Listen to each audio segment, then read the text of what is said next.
sehemu yoyote yenye utafutaji wa riziki ina nini? Ina fitina, ina mauti, Kwa hiyo kuwa makini kuanzia leo. Ni mfanyakazi mwenzio sawa, ni mfanyakazi mwenzio sawa, lakini hakuna kumwamini.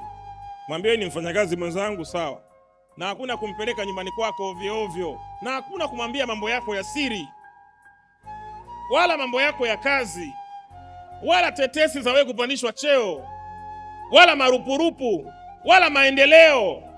Mwache akuone umechoka.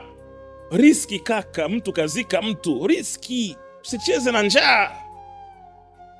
Riski unafanywa chochote wewe. Sasa mimi nakushangaaga wewe unataka ubembelezo kwenye riski. Mimi hii ofisi hawanipendi. Akupende nani? Au mimi naongea maneno magumu sana? Akupende nani?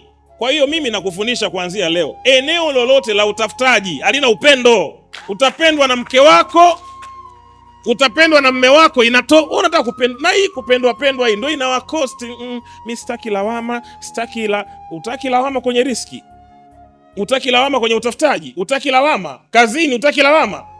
Tumezaliwa makabila tofauti, mikoa tofauti, makoo tofauti, wilaya tofauti, tarafa tofauti, kijiji tofauti, tabia tofauti, makuzi tofauti.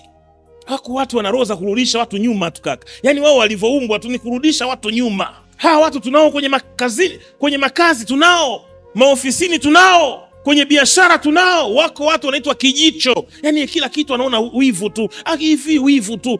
Tunao hao kila kona. Wako watu wao kazi yao ni kutangaza habari mbaya. Hao tunao, maofisini tunao. Kwenye nyumba za ibada tunao, kila kona tunao.